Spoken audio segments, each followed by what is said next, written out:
The cold, metallic tang of the hospital air was a constant reminder.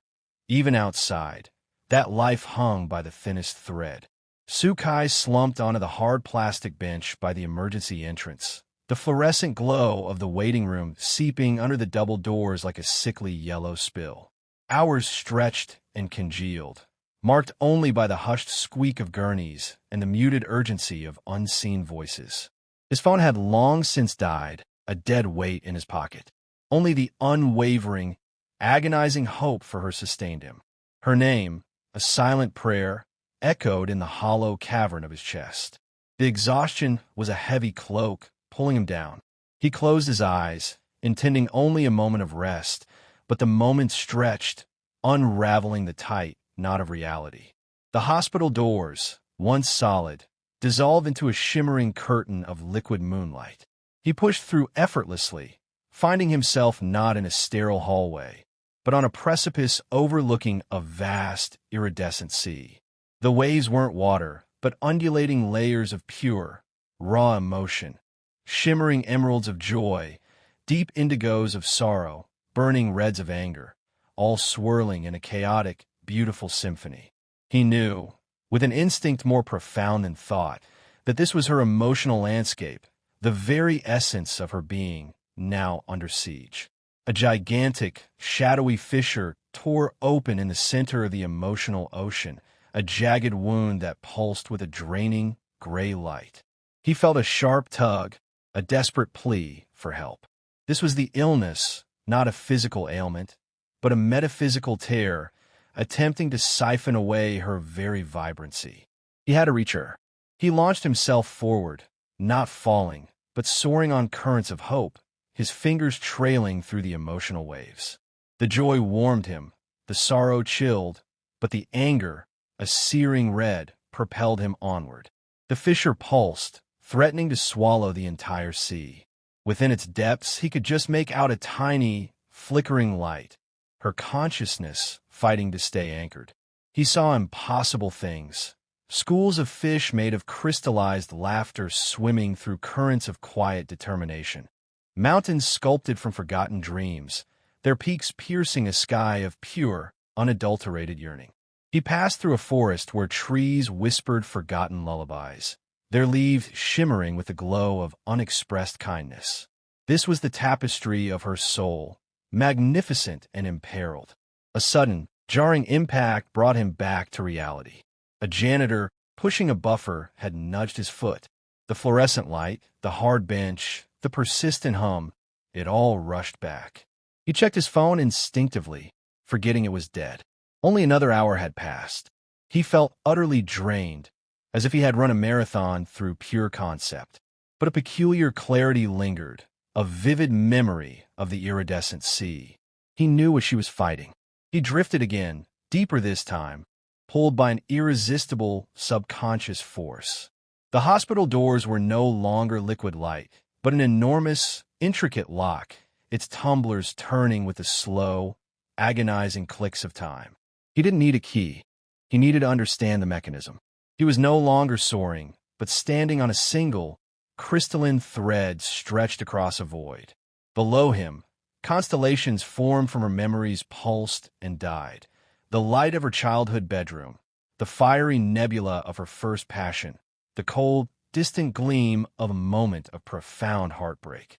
The threads of connection, the bonds that tied her to the living world, were fraying, snapping one by one.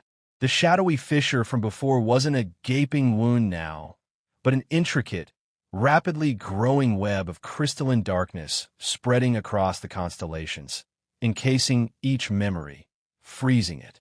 This was the illness's true insidious nature. Not to destroy, but to isolate, to sever, to make her forget the very reasons for existence. He could see her, a small, luminous figure at the very center of the web, her light dimming with each snapped thread. He reached out. His touch, a mere thought in this plane, sparked a reaction.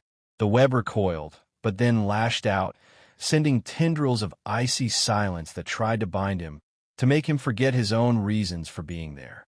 He saw visions of a life without her, a colorless, soundless existence. The silence pressed, screaming at him to give up, to let go. But then, a memory, sharp and vibrant, cut through the encroaching stillness. Her laugh, echoing through a sun-drenched field. It wasn't just a memory. It was a physical sensation, a burst of warmth that shattered the icy tendrils. He knew then what to do. He began to sing, not with his voice, but with his soul, weaving the melodies of shared moments, the harmonies of their intertwined lives.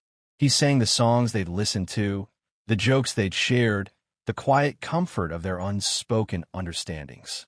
Each note, each chord, resonated through the void, causing the crystalline darkness to crack. The music wasn't heard with ears. It was felt as a vibrant, living force.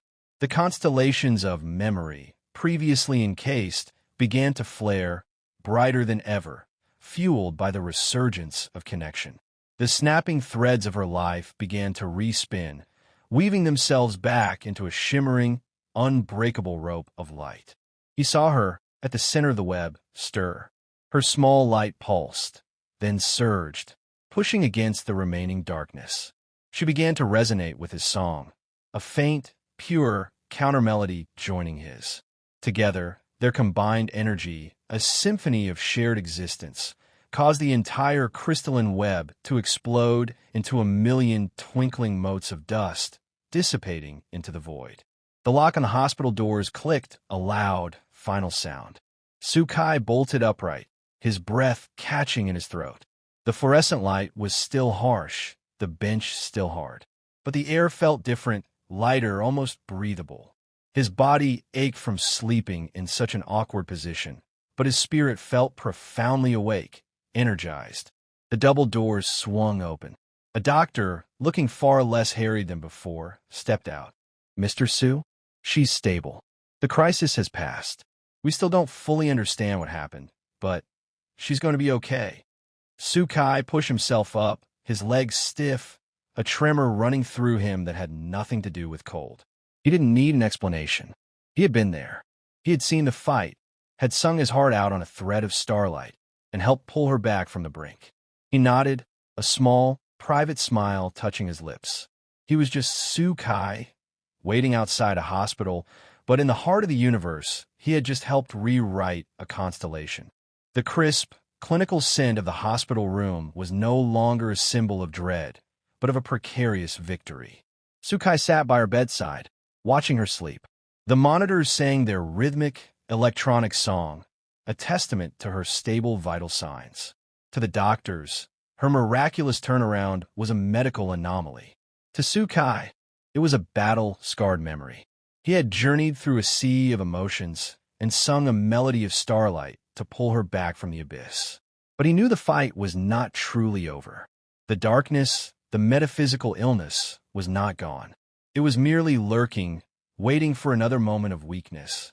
He felt it first as a subtle shift in the room's atmosphere, a cold stillness that medical equipment could not detect. He saw her face, serene in sleep, flicker with an almost imperceptible wince. He knew the illness had changed tactics. It was no longer a blunt force, but a cunning, insidious foe, now attacking her from within, where she was most vulnerable, in her subconscious. He closed his eyes, his hand resting on the back of hers, a physical anchor to the real world. He pushed past the physical plane, his spirit entering the fray. The hospital room vanished, replaced by an expansive, disorienting hall of mirrors. But these weren't ordinary mirrors. They were reflections of a self she didn't recognize, of a past she was too afraid to confront, of a future she was too weary to believe in.